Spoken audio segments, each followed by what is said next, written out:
Assalamualaikum warahmatullahi wabarakatuh. Kembali lagi bersama kami di Breaking News edisi 7 Juni 2024 bersama saya Nur Asmilan dan saya Husain Abdullah. Inilah laporan selengkapnya.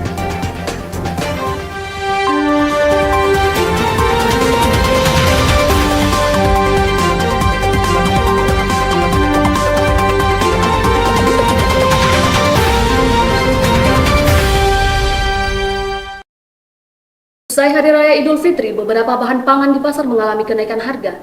Seperti halnya di Pasar Baruga, harga bawang merah, bawang putih hingga tomat mengalami kenaikan yang cukup tinggi. Pemirsa, setelah libur Lebaran dan cuti bersama, banyak pasar-pasar tradisional yang kembali dipadati oleh para pedagang dan pembeli. Nah, saat ini kami sedang berada di Pasar Baruga. Dalam pantauan kami, harga bahan pangan di Pasar Baruga saat ini ada yang mengalami kenaikan seperti cabai, bawang merah, bawang putih. Namun ada juga yang masih dalam kisaran standar seperti daging ayam dan juga telur. Sejumlah harga bahan pangan naik setelah melewati libur lebaran mulai dari bawang merah, bawang putih, cabai hingga tomat. Sementara bahan pangan lain seperti daging ayam dan telur masih dipasarkan dengan harga normal.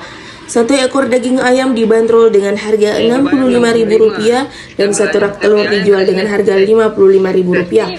Sedangkan cabai berada di kisaran harga Rp50.000 dari Rp45.000 per kilogram. Bawang merah dan bawang putih dibanderol dengan harga Rp65.000 dari Rp50.000 per kilonya. Sedangkan harga tomat melambung tinggi dari Rp10.000 menjadi Rp30.000 per kilogram. Para pedagang mengungkapkan hal ini terjadi karena bahan pangan tersebut sulit diperoleh dari petani, sedangkan kebutuhan masyarakat semakin meningkat. Para petani sulit memproduksi bahan pangan tersebut dikarenakan kondisi cuaca yang tidak menentu. Demikian melaporkan dari Pasar Baruga. Pemilihan mahasiswa di Institut Agama Islam Negeri Kendari diadakan oleh KPUM dalam waktu dekat. Dalam persiapan menghadapi pemilihan umum mahasiswa, salah satu partai mempersiapkan figur-figur untuk berkompetisi dalam pesta demokrasi mahasiswa yang akan datang. Dalam persiapan menyongsong pemilihan umum mahasiswa, sebuah partai politik mahasiswa yang diberi nama Partai Pergerakan Demokrasi Mahasiswa Merdeka mulai mengukuhkan langkah-langkah strategisnya. Dengan semangat membara, partai ini menargetkan hasil yang memuaskan dan berupaya keras untuk meraih simpati mahasiswa. Ketua Umum Partai Pergerakan Demokrasi Mahasiswa Merdeka, Erlan, menyampaikan persiapan yang dilakukan sudah sangat maksimal, yang dimana ditandai bahwa pada minggu yang lalu, Partai Pendawa telah membuka pendaftaran seleksi calon figur di SEMA fakultas maupun SEMA institut untuk kemudian diseleksi berkasnya. Erlan juga menambah, berkas yang telah lulus akan diperiksa oleh partai, kemudian partai telah menyerahkan kepada calon-calon figur SEMA fakultas maupun SEMA institut untuk menyelesaikan syarat-syarat pencalonan agar segera mungkin diseleksi oleh partai dan akan diserahkan kepada Komisi Pemilihan Umum Mahasiswa. Dengan persiapan yang matang dan komitmen yang kuat, Partai Pergerakan Demokrasi Mahasiswa Merdeka siap berlaga dan berkontribusi untuk kemajuan Institut Agama Islam Negeri Kendari. Baik. Jadi untuk kami di Partai Pandawa, persiapan yang kami lakukan itu sudah sangat maksimal. Hal di mana ditandai bahwa beberapa minggu yang lalu di Partai Pandawa internal kami telah membuka pendaftaran seleksi untuk calon figur baik SEMA fakultas maupun SEMA institut untuk kemudian diseleksi berkasnya, dan berkas yang telah lulus tentu kami membuka kepada semua teman-teman mahasiswa untuk masuk di Partai Pandawa. Berkas yang telah lolos itu diperiksa oleh partai dan kemudian partai telah mengarahkan kepada calon-calon figur baik F maupun institut untuk menyelesaikan syarat-syarat pencalonan agar secara sesegera mungkin diseleksi oleh partai dan diserahkan kepada KPU mahasiswa. Meskipun menghadapi persaingan yang ketat di kancah politik kampus, Partai Pergerakan Demokrasi Mahasiswa Merdeka optimis dapat meraih hasil yang memuaskan dalam pemilihan umum mahasiswa mendatang. Nilan Syahri Kompistik melaporkan. Self-photo studio yang banyak diminati oleh kalangan anak muda, salah satunya Rom Studio. Konsep self-foto yang disajikan memiliki nuansa yang berbeda, seperti konsep foto menggunakan RGB light. Kota Kendari memiliki banyak sekali studio foto yang sangat menarik. Salah satunya yaitu Rom Studio. Rom Studio merupakan salah satu studio foto yang memiliki konsep tersendiri. Penasaran dengan apa yang ada di Rom Studio? Mari kita lihat. Studio foto saat ini menjadi ruang kreatif untuk mengabadikan momen, menggabungkan sentuhan modern dan nuansa klasik. Dengan teknologi terbaru, fotografer dapat menciptakan dan menghadirkan pengalaman yang tak terlupakan bagi para pelanggannya. Jadi saya sudah bersama salah satu penanggung jawab yang ada di ruang studio ini. Oke Kak, mungkin ada beberapa hal yang perlu saya tanyakan mengenai ruang studio ini. Ruang studio ini berdiri sejak kapan? Jadi Ruang Studio itu sendiri berdiri sejak tahun 2023 ya, baru-baru di bulan 8 tanggal 10. Jadi kita adalah studio foto yang mungkin di Kendari itu sangat baru. Untuk kendala, kita memiliki banyak kendala, cuma kita bisa meminimalisir untuk kendala itu tidak terjadi lagi, seperti orang-orang datang itu kayak tidak booking, mungkin karena informasinya belum tahu tentang cara bookingnya atau untuk reservasinya juga. Jadi mereka datang ke studio itu cuma mungkin karena mereka cuma lewat, tiba-tiba mau singgah, jadi mereka tidak reservasi secara online, mereka offline. Untuk reservasi mereka itu, kalau semisal di jam berikutnya sudah ada booking secara online, mereka itu menunggu sekitar 20 menitan untuk sesinya mereka. Yang tidak booking secara online, mereka booking secara offline. Saya menunggu sih booking. Kita punya beberapa aturan seperti dilarang menyentuh background atau menghambur. Misalnya kalau untuk background kita sudah memaparkan seperti tulisan-tulisan untuk tidak menginjak atau menyentuh background di luar dari batasan yang kita tentukan.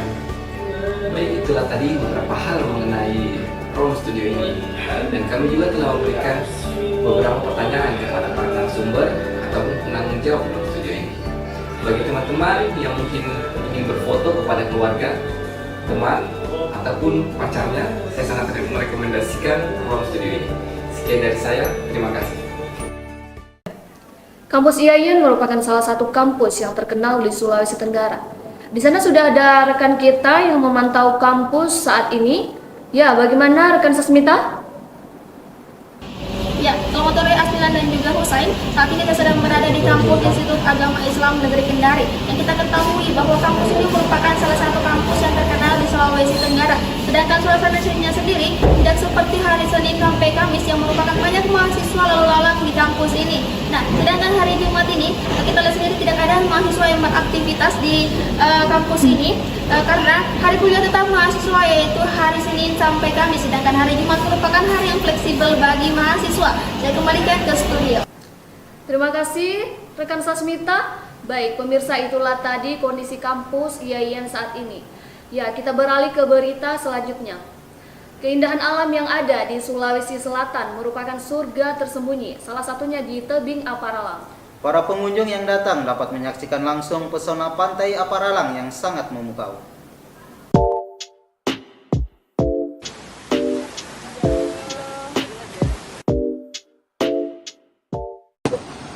Assalamualaikum warahmatullahi wabarakatuh. Pemirsa, saat ini saya sedang berada di Tebing Aparalang yang berlokasi di Kecamatan Bontobahari, Kabupaten Bulukumba, tepatnya di Desa Ara. Destinasi wisata ini merupakan salah satu tempat wisata terpopuler yang ada di Bulukumba. Destinasi wisata ini juga sangat cocok untuk diabadikan saat traveling. Ada juga sejumlah spot foto menawan yang juga dapat dinikmati sebagai aktivitas wisata di tempat ini. Daya tarik utama dari Tebing Aparalang tentu saja tebing kokoh yang berada di tepi pantai, formasi tebing setinggi antara 12 hingga 20 meter, dan juga sudah dilengkapi jalur khusus untuk dijalani oleh para pengunjung. Ketinggian anak tangga mencapai 7 meter untuk menuju dermaga kayu. Dari dermaga kayu, wisatawan dapat melihat laut bergradasi biru dan jernih dari dekat. Sudut pandang lainnya adalah jembatan kayu yang menghubungkan dengan beberapa batu karang. Selain itu, wisatawan juga dapat menikmati ombak dan semilir angin sambil membuka bekal untuk dimakan dengan keluarga. Ya, saat ini saya sedang bersama salah satu pengunjung dari tebing Aparawa. Kak, kalau boleh tahu siapa namanya? Ya, nama saya Fitma Wulandari. Saya ingin bertanya, apakah kakak sering berkunjung ke tempat ini? Ya, jadi kebetulan ini pertama kalinya saya berkunjung di tebing Aparalang ini. Kemudian, apa yang membuat kakak tertarik ke tempat ini? Yang membuat saya tertarik tentu saja pemandangannya yang begitu indah. Apalagi saya sangat tertarik dengan tebing-tebing yang ada di Aparalang ini. Kemudian setelah kakak sampai di tempat ini, bagaimana pendapat kakak terkait tempat ini? Jadi pendapat saya persoalan tebing Aparalang ini sangat sesuai dengan ekspektasi karena saya lihat dari sosial media yang beredaran, baik itu foto ataupun video dari tebing Aparalang itu sendiri, sangat sesuai dengan ekspektasi saya ketika saya sampai di sini, dan Aparalang ini betul-betul indah dan sangat bagus untuk dikunjungi oleh para wisatawan yang ada di sini. Baik, Kak, atas waktunya dan terima kasih dan selamat menjalankan aktivitasnya kembali. Marilah kita sama-sama menjaga dan merawat keindahan alam yang telah disuguhkan oleh alam semesta. Saya Sosmita melaporkan. Banjir melanda wilayah Desa Tepoe, Kecamatan Poleang Timur, Kabupaten Bombana. Banjir tersebut terjadi akibat meluapnya Sungai Poleang. Banjir melanda Desa Tepoe, Kecamatan Poleang Timur, Kabupaten Bombana 10 April 2024. Banjir menggenangi wilayah tersebut akibat meluapnya Sungai Poleang saat hujan deras mengguyur daerah ini selama beberapa jam. Sedikitnya 5 rumah warga tergenang. Rabu pagi kondisi luapan air terus meluas dan nyaris menjebol tanggul penahan di wilayah tersebut. Hingga malam hari warga setempat bergotong royong memperbaiki area tanggul dan menurunkan alat berat untuk penanganan antisipasi banjir. Kepala Desa Abdul Haris bersama Camat Ismail Yusuf dan Babinsa setempat terus bergerak memantau area terdampak banjir di wilayah daerah Tepoe. Jadi semalam intensitas hujan tinggi, hampir satu malam tinggi akibatkan meluapan air dari Sungai Poleang. Jadi hujannya itu sekitar mulai jam 11 sampai jam 5. Meluasnya banjir Sungai Poleang disebutkan yang terparah dalam beberapa tahun terakhir, yang nyaris merusak pemukiman warga akibat terjangan banjir yang datang secara tiba-tiba. Dari Kabupaten Bombana, Tim Liputan Sultra TV melaporkan. Ya, pemirsa, informasi tadi menutup jumpa kita pada hari ini. Saya Nur Asnilan Dan saya Husain Abdullah mewakili seluruh kru yang bertugas. pamit undur diri.